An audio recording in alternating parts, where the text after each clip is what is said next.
Hello, नमस्कार मंडळी. Gossip गर्लच्या आजच्या नवीन पॉडकास्टमध्ये त्याचबरोबर वीकेंडच्या वारमध्ये तुम्हा सर्वांचं खूप खूप आणि मनापासून स्वागत आहे. तर आज सकाळपासून काय चाललं आहे ते सगळ्यांना माहितीच आहे. जे काही कम्युनिटी वगैरे टाकणं आणि ते फेका काकूंचं, मिशाचं आणि मग बोंबड्याचं, तर त्या सगळ्या गोष्टी तर चालूच आहेत आणि त्या चालू राहतील अजून 1-2 दिवस. आणि बोंबडा जसं नेहमीप्रमाणेच ती गायब होते. यावेळेला फक्त फरक इतकाच आहे की ती कम्युनिटी टाकून तिने सांगितलं आहे की ती उद्या पण येणार नाही आहे. सो आता काय डोकं फोडायचे ते फोडा एकदाचं आणि एकमेकांचं, आणि एकदा ते खतम करा आणि याच्यापुढे तोंड उचकटून येऊ नका तुमचे ड्रामे घेऊन आणि नाटकं घेऊन. बिलकुल इतकीच विनंती आहे. तुम्हाला पण त्रास नको आणि आम्हाला पण. आणि उगाचच आधीच आपणच सगळं उघडं नागडं व्हायचं आणि नंतर मग तोंड वर करून बोलायचं की असं नका बोलू आणि असं नका करू आणि सोशल मीडिया आणि पॉझिटिव्ह. बापरे, म्हणजे खूपच असं एवढं विसंगत बोलणं. बोंबडे, तुला अजिबातच शोभत नाही ह्या सगळ्या पॉझिटिव्हिटीच्या गोष्टी. आणि मी कधीच दाखवलं नाही, मी कधीच काही बोलली नाही. तू तर आडूनच, म्हणजे तू दाखवलं तर नाहीच, ती गोष्ट वेगळीच आहे, पण तू सगळं खोटं सांगत आलीस. आणि जेव्हा ते खरं बाहेर निघालं, कारण का कोण कशाला तुझी खोट्यामध्ये साथ देईल, आणि जेव्हा खरं सांगायची वेळ आली तर तुझं खोटं झाकण्यासाठी तुझी ताटातूट झाली. आणि तुला काय, तू सहन केलंस आणि तुला काय काय कोणी थोबडावलं काय केलं. तर मला तर वाटतं अजून तुला कुटायला पाहिजे होती चांगलीच. काहीही कारण असू दे, काही कुठलीही गोष्ट असू दे, पण इतकं म्हणजे संबंध तोडण्या इतपत काय झालं. आणि ठीक आहे, जर तुम्ही तुमचं सगळं सोशल मीडियावर जर तू दाखवत होतीस नाटकं करून, तर हे ऑब्व्हियस आहे, लोक विचारणारच आणि तू त्यांना उत्तर द्यायला बांधील आहेस की आता अचानक काय झालं आणि कसं काय, कोणच दिसत नाही आणि काय झालं, तुमची ताटातूट कशी झाली. कारण फॅमिली, तू माझी यूट्यूब फॅमिली, मग यूट्यूब फॅमिलीला जरा सांग, नाहीतर मग फॅमिली असं बोलू तरी नकोस. एनिवेज, त्याच्यावर आपण नंतर कधीतरी निवांत बोलू, निवांत. आता ऑलरेडी हे सगळं चाललेलं आहे, त्याच विषयावरती परत चर्चा करून मला तुमचं डोकं आणि उठवायचं नाही आहे. सो थोडासा वेगळा चेंज म्हणून आपण म्हणजे वेगळाच असतो चेंज थोडंसं चेंज म्हणून आज आपण वेगळं कॅरेक्टरवर बोलणार आहे. आणि त्याआधी मला अजून एक गोष्ट सांगायची आहे की आज मला ना परत झमुऱ्याची आठवण झाली. इनफॅक्ट आपल्याच एका सबस्क्रायबरने मला ती करून दिली आणि मला तिचं म्हणणं पटलं की झमुरा भलेही अडाणी आहे आणि वेडा आहे अक्षरशः, काही फालतूगिरी त्याचं पण असायचं आणि तेच तिचं टट्टी कंटेंट. बट त्याच्या बाबतीत त्याच्या पर्सनल आयुष्यामध्ये पण अशा खूप गोष्टी होत्या ज्या चव्हाट्यावर त्याला आणता आल्या असत्या, ज्याच्यावर खूप कॉन्ट्रोवर्सी होऊ शकली असती, पण त्याने कधीच त्या गोष्टी केल्या नाहीत. मग ते त्या कृष्णाई घाजानेबरोबर काय ते त्यांचं काय ताटातूट असू दे, किंवा त्याच्या काय ते झमुरीच्या माहेरच्या गोष्टी असू देत, तिचं माहेरचं बॅकग्राऊंड आणि कोण काय, त्यानंतर त्याच्या बहिणीचं आणि काय तिची मुलं का नाही दाखवत, किंवा त्याच्या जिजूंबरोबर काय प्रॉब्लेम आहे, का नाही त्यांच्या घरात हे लोक जात, किंवा का नाही थारा त्याचे जिजू कुठेच का दिसत नाही. अशा बऱ्याच गोष्टी होत्या ज्याच्यासाठी झमुऱ्याला पण इन्स्टिगेट केलं होतं, किंवा झमुऱ्याला पण लोकांनी विचारलं होतं, पण ना तो ना त्याच्या फॅमिली मेंबर्सनी कोणी त्याच्यावरती जास्त काही असं बवाल केला नाही. आणि प्रत्येकाने आपली आपली इमेज सांभाळून आपली इज्जत सांभाळून राहिले. तर बोंबडे, हे तुला एक ज्वलंत उदाहरण आहे.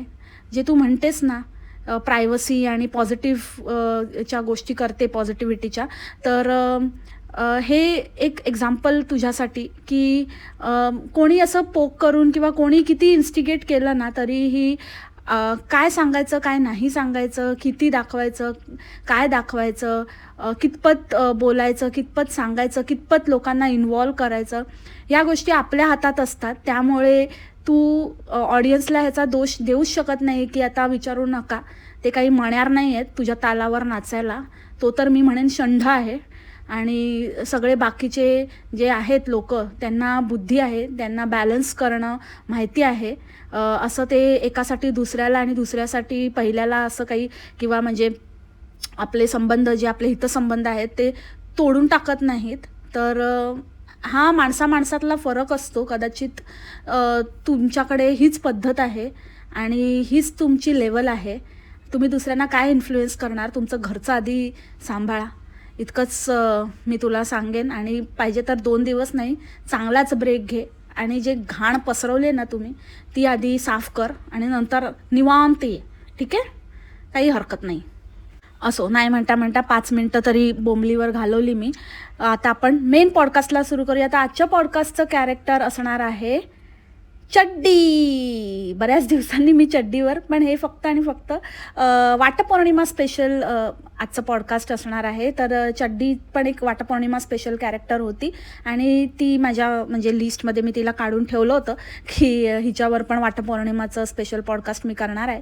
तर आजचं पॉडकास्ट चड्डी वाटपौर्णिमा स्पेशल. चड्डीचा वाटपौर्णिमेचा जो व्हिडिओ होता तो बघून मला फक्त म्हणजे इतकं मला आश्चर्य वाटलं खरं तर. आणि असं वाटलं की इतका मनहूस व्लॉग टाकण्यासाठी तिने वाटपौर्णिमेचाच दिवस का निवडावा.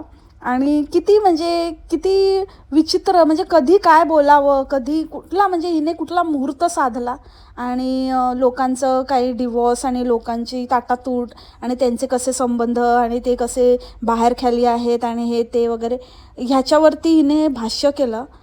मला कुठेतरी असं वाटत होतं ते लोकांचं तर आहेच, ते उदाहरण फक्त निमित्त होतं आणि जर ते खरं असेल तर हिला काय हक्क आहे कोणाचं काय सांगण्याचा. जे स्वतःचं बघा, हे असंच माती खातात हे लोक आणि मग कोणतरी यांचा वचपा काढतं.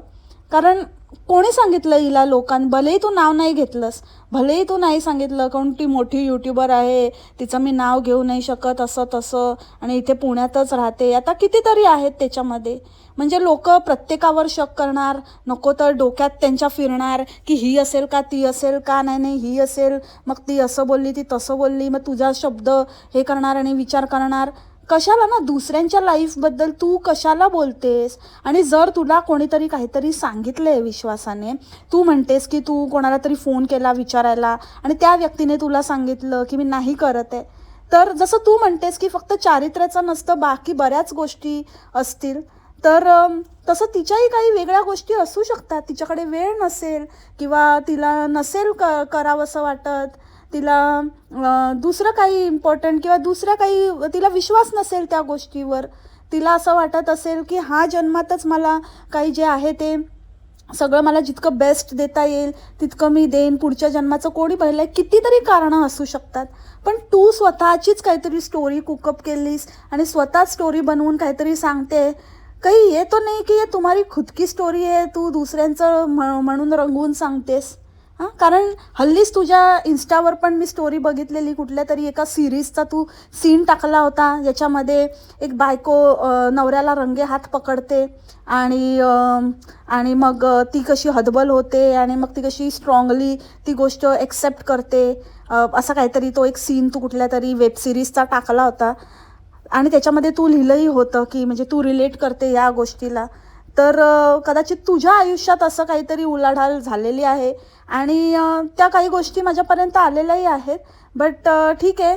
आणि ह्या आधीही किती वेळा तरी तू स्वतःही स्टोरीज वगैरे रात्रीच्या टाकून वगैरे डिलीट केलेल्या आहेस. त्याच्यानंतर किती वेळा तरी तू असं हिंट दिलेली आहे. आता तू जेव्हा नाशिकवरून इथे शिफ्ट झालीस तेव्हा पण तू सांगत होतीस की मी भयंकर ह्याच्यातनं गेलेली आहे, आयुष्यातल्या वाईट फेजमधनं गेलेली आहे आणि मग त्या कोणीतरी दादांनी तुला आधार दिला, नंतर ते मिसळ प्रकरण, नंतर ॲमनोराचा कसा पिसारा फुलला, हे सगळं तुझं सगळं माहिती आहे. तर जेव्हा ना आपण अखंड चिखलात बुडालेले असतो ना, तेव्हा आपण दुसऱ्याचा कसं काय म्हणजे तो किती बरबटलाय हे आपण नाही बोलायचं असतं किंवा त्याच्यावर भाष्य करण्याचा हक्क आपल्याला नसतो.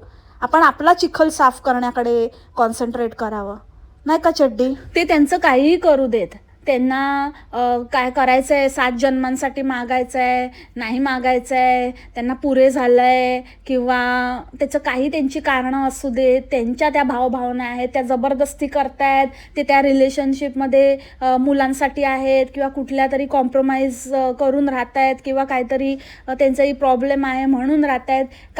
कसंही त्यांना टिकवायचं आहे ना, तो त्यांचा कॉल आहे, त्यांचं ते बघतील. त्यांना राहायचं आहे की सोडायचं आहे, तू तेरा देख. खूप गँडूगिरी हिने केलेली आहे त्या व्हिडिओमध्ये, की आता इथे गेल्या वर्षभरात खूप जणांचे डिवोर्स झाले आणि खूप जणांचं असं झालं आणि मग असं काय नाही आहे. मी तर म्हणते असा रिलेशनशिपमध्ये राहिलं नाही पाहिजे आणि एक स्त्री एकटी राहू शकते आणि मॅनेज करू शकते, स्त्रीला कमी समजू नका.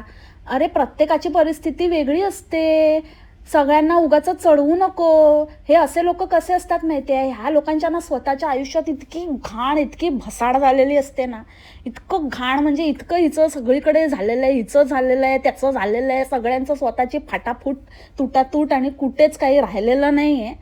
पण आपण कसे महान आहोत आणि आपण कुठल्या ह्याच्यामध्ये कशाला धरून आहोत का, कसली आपली मजबुरी आहे ते स्वतःचं राहिलं बाजूला, दुसऱ्यांना ज्ञान देतील, दुसऱ्यांच्या संसार तोडून टाकतील. आता ज्या बाईबद्दल किंवा कोणाबद्दल पण तू जे काही बोलत होती, तू भले नाव नाही घेतलं, पण प्रत्येक बघणाऱ्याला, आता त्या पुण्याच्या कुठल्याही व्लॉगरच्या नवऱ्याला किंवा कोणाला ज्यांच्या कॉन्टॅक्टमध्ये तू आहेस किंवा ज्यांना माहिती आहे की आपली बायको चड्डीशी बोलते, तर त्यांना तर असंच वाटेल ना की ही माझ्याच बायकोबद्दल बोलते किंवा माझ्या बायकोनेच हिला काहीतरी सांगितलं आहे, तू 2चं 4 करून सांगतेस आणि समोरच्या व्यक्तीचं तू हे खड्ड्यात घालतेस ना. त्यांना उगाचच त्यांच्या जीवनामध्ये क्लेश निर्माण करतेस. त्याच्यानंतर त्यांना फालतूचे, म्हणजे तुला कोणी विचारलं पण नाही आहे कोणी काय केलं पाहिजे, तरी तू लोकांना फालतूचे ॲडवाईस देतेस, की जे लोक काहीतरी म्युच्युअल अंडरस्टँडिंगवर किंवा काहीतरी त्यांच्या ह्याच्याने प्रयत्न करतायत एकत्र राहण्याचा, सगळ्या ऑड गोष्टींना बाजूला सारून आणि जे झालं गेलं विसरून परत एकोप्याने एकत्र येण्याचा प्रयत्न करतायत. काहीतरी जसं तू म्हणतेस तसं त्यांच्या आयुष्यात काय असतील चढ उतार, पण ते त्या चढ उतारांना मात करून ते जर एकत्र, पण ही बाई त्यांना ॲडवाईस करते, नाही तुम्ही ना तोडूनच टाका, तुम्ही सोडूनच द्या, तुम्ही हेच करा. एक बाई तू दे मग बाकीच्यांचं बघूया आपण. मग आपण ना, तू आधी स्वतः ते कर, कारण तुझी इतकी घाण झालेली आहे ना, तुला स्वतःला एक म्हणजे तू त्या रिलेशनशिपमध्ये असून सुद्धा नसल्यासारखी आहेस. कित्येक वेळा तू स्वतः बोलली की आता मला एकत्र राहणं पॉसिबल नाही आहे, मग परत एकत्र होते, परत वेगळी होते. सगळी नाटकं पैशासाठी फक्त आणि फक्त तुला ही नाटकं करता यावी ना, सतत काहीतरी फालतूगिरी करण्यासाठी बस त्या चोच्याबरोबर आहेस ना. त्या चोच्याला तुझी गरज नाही आहे ना, तुला त्या चोच्याची गरज आहे. तुम्ही आपल्या मार्गाला आहे आणि मुलांचं तर काही पडलेलंच नाही आहे. जी बाई त्या मुलीसमोरच काहीतरी अशा तुझ्या बापाला बोलव आणि हे ते काही इज्जत नाही देत, काय नाही, किंवा तो ती इज्जत देण्याच्या लायकीचाच ती समजत नाही, त्या मुलांवर काय संस्कार करतेस तू एकत्र राहून तरी. त्यामुळे दुसऱ्यांना ॲडवाईस देण्याचे ना, ती तुझी पात्रता नाही आहे आणि ह्या बाबतीत तर नाहीच नाही. आणि काय तर म्हणे आपण 3ऱ्या-4थ्या व्यक्तीला इन्व्हॉल्व केलं ना की असंच होतं. आणि जास्त असं कोणाला काही सांगू नये, आणि प्रत्येक वेळेला मी असं अनुभवलं आहे. आता असं तुझ्यासारख्या व्यक्ती असतील तर हे असंच होणार ना, बरोबरच ना. कारण तू आता 3ऱ्या-4थ्या व्यक्तीला इन्व्हॉल्व केलं किंवा आपलं काही सांगितलं तर मग हे असंच होतं, म्हणून मग असं काय करू नये वगैरे. तर तू सगळ्यांना सांगून झालं आहे, सगळ्यांना सोशल मीडियावर त्याची लक्तरं काढून झाली आहे, नंतर पर्सनल लेवलवर सगळ्यांना धिंडोडे काढून झाले तुझे, आणि वर सगळ्यांकडे आपला आरोना करून झाला, आणि तू सांगते लोकांना की कोणाकडे आपलं शेअर करू नका, आपलं नवरा बायकोचं दुसऱ्यांकडे बोलायचं नाही. बरं, तुला तुझ्या म्हणण्याप्रमाणे बोलायचं नाही, पण जर तुला एखाद्या व्यक्तीने काहीतरी आपलं समजून काहीतरी सांगितलंय, जसं की आता तुझ्या म्हणण्याप्रमाणे कोणीतरी तुझ्याजवळ बोललं, ती व्यक्ती सहज बोलली तुला की मी नाही करत म्हणून, पण तू काय केलंस, तू त्याच्यावर व्हिडिओ छापलास, तू त्याच्यावरती भाष्य करून की असं मी एकीला फोन केलेला, मग ती मला असं बोलली, मग आणि 2-4 जणांचं असं होणार आहे, असं झालं आहे, आणि मग त्यांचं सॉरी फॉर सेईंग दिस. म्हणजे ह्याच्यामध्ये सॉरी फॉर सेईंग दिस काय आहे, सॉरी काय आहे ह्याच्यामध्ये, म्हणजे तुमची वाट लावल्याबद्दल मी सॉरी, आता ह्याच्या पुढे जर तुमची काही वाट लागली तर मी सॉरी आहे असं तुला म्हणायचं आहे का? हे स्वतःवरून लक्षात घे चड्डे, समजलं का? जेव्हा तू दुसऱ्यांचं प्रायव्हेट लाईफ किंवा ज्यांनी तुला काहीतरी कॉन्फिडन्समध्ये काहीतरी सांगितलं आहे की त्यांची काहीतरी कॉन्फिडेन्शियल गोष्ट किंवा जी त्यांनी तुला आपलं म्हणून किंवा असं सहजच सांगितली आहे, जेव्हा तू ती सोशल मीडियावर डिक्लेअर करतेस, जेव्हा तू सांगतेस, त्याच्यानंतर तू हे बोलते की तिसऱ्या चौथ्या व्यक्तीला सांगायचं नाही आणि आपण मी कोणाला सांगत नाही कारण मी हे अनुभवलं आहे, हे असंच होतं. हे कसं काय बोलू शकतेस तू जेव्हा तू कोणाचं तरी दुसऱ्याचं सांगतेस लोकांना? म्हणजे तुझ्यासारखी जी कलेशी व्यक्ती असते ना, तुझ्यासारखी नालायक व्यक्ती असते ना, तिला सांगू नये हे स्पष्ट आहे. हे स्पष्टपणे बोल, कारण आपण कोणाला सांगतो ना ते पण इम्पॉर्टंट असतं. आता तू मावसाळ आणि काय तू काय आता तुझी नवीन मैत्रीण जोडली, तिचं पण तू टाकलेलंस ना, मीटअपला गेलेली, त्याचं तू टाकलंयस इंस्टावर. ती काय नाव तिचं, मोहिनी हजारोनी मोहिनी. तर ती म्हणजे ह्या सगळे जे तुझे जी संगत आहे ना, ती संगत बघताच कळतंय की तू काय लेवलची आहे आणि हिला आता कोणी कितपत काही गोष्टी शेअर कराव्यात हे तुम्ही पण लक्षात घ्या. ज्यांनी कोणी हिला कधी काळी काय सांगितलं आहे ना, तर ह्याच्या पुढे हिला एक चकार शब्द आणि हिच्यापासनं लांब राहा, तेच बरं आहे तुमच्यासाठी. नाहीतर हिचं स्वतःचं वेगळंच आहे, ही स्वतःच्या कमाईसाठी तुमचे संसार उद्ध्वस्त करेल. स्वतःला व्ह्यूज मिळावे, स्वतःला कॉन्टेंट मिळावं, स्वतःची छपाई व्हावी म्हणून हिचं काही राहिलंच नाही आहे. हिच्या संसारात काही राम नाही आहे, त्याच्यामुळे हिला स्वतःची काही पडली नाही आहे. पण तुमचे चांगले संसार उद्ध्वस्त करेल ही बाई. त्याच्यामुळे हिच्यासारख्या लोकांपासनं लांब राहा, हे मी तुम्हाला सांगते स्पष्टपणे. हे चड्डीसारखं आडून आडून बोलायची आपल्याला सवय नाही.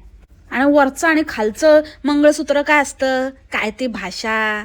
एकतर ते काय ते मंगळसूत्र किती चांगलं घाला, पण आपला संसार आपल्या नवरा बायकोमध्येच ती गोडी नसेल तर काय ते कशाला ते फक्त मिरवायला घालायचं आहे. 5 तोळ्याचं घाल नाही तर 10 तोळ्याचं घाल. तुझी लगी पडी आहे ते तर स्पष्ट आहे त्याच्यामुळे. आणि त्याच्यामध्ये दिवस पण एकदम चांगला निवडला आहे, त्यामुळे ते आता जपून ठेव. कारण आपल्याला जसं वास्तू आणि तशा बरेच फॅक्टर, कुठल्या दिवशी आपण काय बोलतो, ह्या सगळ्या गोष्टी पण मॅटर करतात. त्यामुळे ज्या दिवशी तू जे काही बोलत होती ना, जो दिवस साधून, देव न करो तुझ्यावरती वेळ लवकरच यावी, म्हणजे येऊ नये, कधी येऊ नये तुझ्यावर अशी वेळ, असं मला म्हणायचं आहे. त्यामुळे ते काय ते गंटण बिंटण नुसतं आपलं तोळ्यावर आणि माझ्याकडे किती हे आहे ते, त्यापेक्षा ना एक नुसतं धागा पण घातला ना, डोरलं म्हणतात त्याला, डोरलं पण घातलं असलं ना, पण त्या रिलेशनशिपमध्ये जी वॉर्मथ असते ना ती इनफ असते. त्याची सर आहे ना, कुठल्या पण 10 लफडी करून ठेवलेल्या अशा व्यक्तीने कुठलं मोठं 50 तोळ्याचं घातलेल्या मंगळसूत्राला पण येत नाही. समजली का चड्डे? आणि हे काय नवीनच आयफोनमध्ये, तुम्हाला तर माहितीच असेल आयफोनमध्ये फिल्टर लावता येत नाही. हां, का नाही लावता येत? हा काय नवीन शोध? फिल्टर नाही लावता येत आयफोनमध्ये? तूच आहेस का काय पण बोलत असते आयफोनवाली? लोकांनी काय वापरले नाही का? काय सांगते येडी? एडिटिंग ॲपमध्ये तर वापरू शकतो ना, की नाही वापरू शकत फिल्टर? काही फेकायचं म्हणून. आणि आयफोनमध्ये इनबिल्ट फिल्टर असतात. कोणाला सांगते फिल्टर नाही लावू शकत? तुम्हाला त्या माहितीचे काय नाही माहिती? तुला काय माहिती आहे ते बघ, कशात नाही काय, आणि फालतूची बडबड. चल, येड्या बाई बरोबर राहून राहून येडी झाली आता. सुटली म्हणजे तिच्यापासून तुटली आहे, फाटली फुटली. पण आता म्हणजे म्हणतात ना, आगीतून फोपाट्यात, तसं आहे या चड्डीचं. तिथून निघाली आणि आता दुसरीकडे घाणीत घुसली आहे. ही जाणारच आहे, हिचं काय खरं नाही आहे. नुसती पैशासाठी हपापलेली, काही म्हणजे अजिबात एकदम वाह्यात आणि म्हणतात ना क्वालिटीलेस, बिलकुलच झिरो क्वालिटी, अजिबात का संबंधच नाही, दर्जाच नाही, दर्जाहीन आहे ही चड्डी. आणि सॉरी बिरी काय नाही, सॉरी फॉर टेलिंग दिस, समजली का?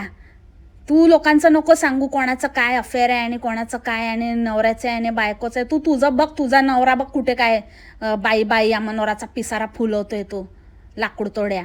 आणि तुझं बघ, काय पोट नाही भरलं का अजून मी पुणेरी मिसळ आवडत नाही, नाशिकचीच आवडते. परत आठवण येते की आता पुण्यात पण पकडली कोणतरी तिखट तर्रीदार मिसळ. काय बोलायचं नको, ते काहीतरी आपलं बोलायचं तोंड दिलंय म्हणून घाण करायची बास. जो खुद चड्डी पहनते है ना, वो दूसरों की साडी नहीं उतारा करते चड्डी, कारण साडी उतरवायला वेळ लागतो. तुझी चड्डी खेचली ना तरी चढीगना होशील चड्डे. आणि सगळ्यांना सांगत होती, सगळ्यांची कारणं सांगत होती. कोण कशाला वटपौर्णिमा करतं, मग कोण का नाही करत आणि कशाला जातं, कशाला नाही. कोण मजबुरी म्हणून जातं, कोण काय रील बनवण्यासाठी जातं, कोण कशासाठी जातं. तू कशासाठी जातेस ते सांग, दुसऱ्याचं राहू दे. तू स्वतः कशासाठी जातेस ते सांग. तू तर बोललीस ना की मी काय 7 जन्माला मागायला नाही चालली आहे म्हणून. तर तू का जातेस उगाचच नोटंकी करायला, छपरीगिरी करायला, छानचौकीगिरी करायला, चमकोगिरी करायला? काय कारण आहे तुझं फालतूगिरी करायला?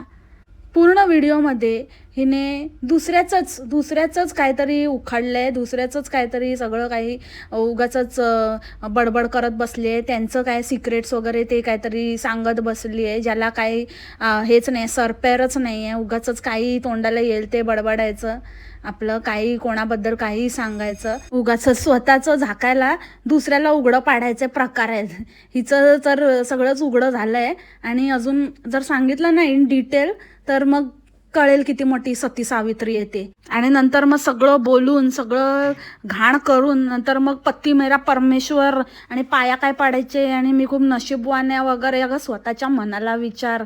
देवाचं नाव घेऊन हे लोक खोटं बोलतात ना, बापरे. स्पेशली ह्या लोकांची हिंमत कशी होते, जेव्हा की रियालिटी जर एखाद्या व्यक्तीला ह्यांची माहिती आहे, फॉर एक्झाम्पल मला माहिती आहे काही गोष्टी, आणि जर मला त्या माहिती आहेत आणि जेव्हा मी ह्यांच्या तोंडून हे असं काहीतरी ऐकते ना अशा व्यक्तीच्या, तेव्हा मला एकदम असं वाटतं की बाप रे कुठे फेडशील. आणि किती म्हणजे किती ते कसं इतकं खोटं. म्हणजे ही म्हणते की आपण असलं पाहिजे की आपण देवाच्या डोळ्याला डोळा. अरे डोळ्याला डोळा काय देवाच्या मिळवते पावळट. नजरेला नजर असते ती. किंवा आपण देवाला आपण फेस करू शकलो पाहिजे, त्याच्यासमोर आपल्याला आपली स्वतःची लाज नाही वाटली पाहिजे. हे असलं भाष्य ही करते. म्हणजे ते बोलता पण येत नाही त्या बाईला, आपल्याला काय बोलायचं आहे तेही सांगता येत नाही. आणि बाता आहे का हिच्या मोठ्या मोठ्या. अगं तुझ्यासारखी बोललीस ती जाऊ दे ना चड्डे, कशाला ना आपण इतकं पण खोटं बोलू नये की समोरच्याच्या सहनशक्तीचा बाण सुटावा. इतकं म्हणजे इतकं धादांत खोटं बोलते. आणि तुमच्यासारख्या बायकांना ज्या इतकं धडधडीत खोटं बोलू शकतात, त्यांना नजर मिळवायला काय आहे. त्यांना ती रोजचीच सवय असते. त्यांना काय नाही, चादर बदलली ना की संपला विषय, असं असतं त्यांचं. म्हणजे झालं ते संपलं, तिथे किस्सा खतम, नवीन चॅप्टर सुरू. रात गई बात गई अशी गोष्ट आहे. त्याच्यामुळे नजरेला नजर मिळवण्याचं काय तुम्हाला ते वेगळं सांगायला नको. इतके कांड करून सुद्धा जेव्हा तुम्ही तोंड उचकटून कॅमेरा फेस करता तर बाकीच्या गोष्टी तर मग काय हेच आहे. त्याच्याबद्दल तर काय बोलायचं, बोलायला काही राहिलेलंच नाही. त्यामुळे ह्या गोष्टीच्या बाबतीत बोलू नकोस बाई. आणि तेरा पती तेरा परमेश्वर, आणि कसं तू त्याची काढली आहेस हे काही दिवसापूर्वीच किती काय त्याचं इनडायरेक्टली पूर्ण, म्हणजे तो काय लेवलचा आहे आणि काय तुम्ही आता बस संपायच्याच कगारवर आहे आणि कुठे शेण खाऊन ठेवलंय ते सगळं तू स्वतः डायरेक्टली इनडायरेक्टली त्याला एक्सपोज केलं. आणि आता कसले त्याचे पाय धरते. लाज वाटू दे अशा बायकांना ना. नजर मिळवायला त्यांना कुठेतरी असं गिल्टी वाटतं, त्या बायकांना वाटतं किंवा त्या व्यक्तीला वाटतं जिला लाज असते, जिच्यामध्ये थोडी शिल्लक असते. पण जिने विकूनच टाकली आहे तिला कसलं काय आलंय आता लाजायचं आणि कसलं काय वाटणार आहे, कुठल्या गोष्टीचं गिल्ट येणार आहे. तर राहू दे चड्डे, बस झाला. आणि परत काय ते रामेश्वरचं आणि काय सांगत होती की असं पवित्र ठिकाणी. आणि मग चिंचिन म्हणाला की ना जेव्हा ते नवीन मंगळसूत्र केलं होतं ना तर तो म्हणाला की ना मी तुला हे मंगळसूत्र फक्त आणि फक्त रामेश्वरला जाऊनच घालणार. हा आणि काय देवीच्या साक्षीने, देवतेच्या साक्षीने घालणार. अगं बाई नको, कशाला ना त्या देवाची कशाला विचारायची. म्हणजे हे लोकांनी ना देवाला पण सोडलं नाही ना. खरंच लाज पण नाही. म्हणजे खरंच कशी वाटणार ना. तेच आहे यार गॉसिप गर्ल, काय तू पण कशी वाटेल या लोकांना लाजा सोडलेल्या बाया आहेत ह्या. आणि तो चोच्या लाकूड तोड्या पण कसलं काय नाटकं, काही फायदा नाही आहे. जे मगाशी बोलली ना तेच आहे. किती तोळ्याचं घाला कोणाच्याही कशाच्याही साक्षीने. अगर साक्ष जर तुम्ही इतकीच मानता आणि जर खरंच ते इतकंच इम्पॉर्टंट आहे ना नातं, तर नात्याला कोणाच्या साक्षीची गरज नाही आहे. ते नातं एकमेकांच्या विश्वासावर आणि एकमेकांची साथ आणि एकमेकांबद्दल असलेला रिस्पेक्ट आणि त्या नात्याबद्दल असलेला रिस्पेक्ट एवढंच पुरेसं आहे. जेव्हा नात्याला कोणाचं तरी काहीतरी आपल्याला वचक लागतो किंवा साक्ष ठेवावी लागते ना, त्या अर्थी ते नातं किती कमकुवत आहे ह्याचा सरळ सरळ उलगडा होतो. काय मंगळसूत्र घातलं म्हणून आपण त्या व्यक्तीशी एकनिष्ठ झालो, ते असं होत नाही. विदाऊट मंगळसूत्र पण, न मंगळसूत्र घालता पण बोलली ना, नुसते एका धाग्यावर पण आपण किंवा काही नसताना सुद्धा, कुठल्याही याची कुठलाही निशाणी नसताना सुद्धा ती व्यक्ती जर मनाने जोडलेली असेल ना, तर ती अशी कुठे घाण करणारच नाही. आणि कितीही तुम्ही 2 घाला, 4 घाला, हातात पायात, खाली घाला, वर घाला, तुझ्या भाषेत जिथे घालायचं तिथे घाला, पण जिथे घाण करायचे ना तिथे ती व्यक्ती करणारच. त्याला काहीच नाही रोखू शकत. ती मेंटॅलिटीच असते अशा लोकांची, जी तुझी आणि चोच्याची आहे. त्याच्यामुळे ना बाई, राहू दे, तू राहू दे. हां, मी तुला इतकंच बोलेन, इतकी घाण करशील ना वटपौर्णिमेला, वाटलं नव्हतं. तू पण केली नसतीस ना तरी बरं झालं असतं असं वाटतंय मला, मी करून इतकं घाण करण्यापेक्षा. आणि ती केरला सिरीज वगैरे त्याच्याबद्दल तर मला काय बोलायचंच नाही, फालतू एकदम. काय ते कसले लोक आहेत आणि काय माहिती फिरतात काय, आणि काय अंगात दम आहे का काय आहे, त्या मुलांना घेऊन असं बंजाऱ्यासारखं आपलं पाठीवर टाकून आपलं इकडे तिकडे घर, म्हणजे ना कसली जबाबदारी ना काय ना, आपल्या मुलांची काळजी, त्यांना रूमवर टाकून तसंच झोपून, आपले रात्री अपरात्री बाहेर त्यांना रूममध्ये लॉक करून.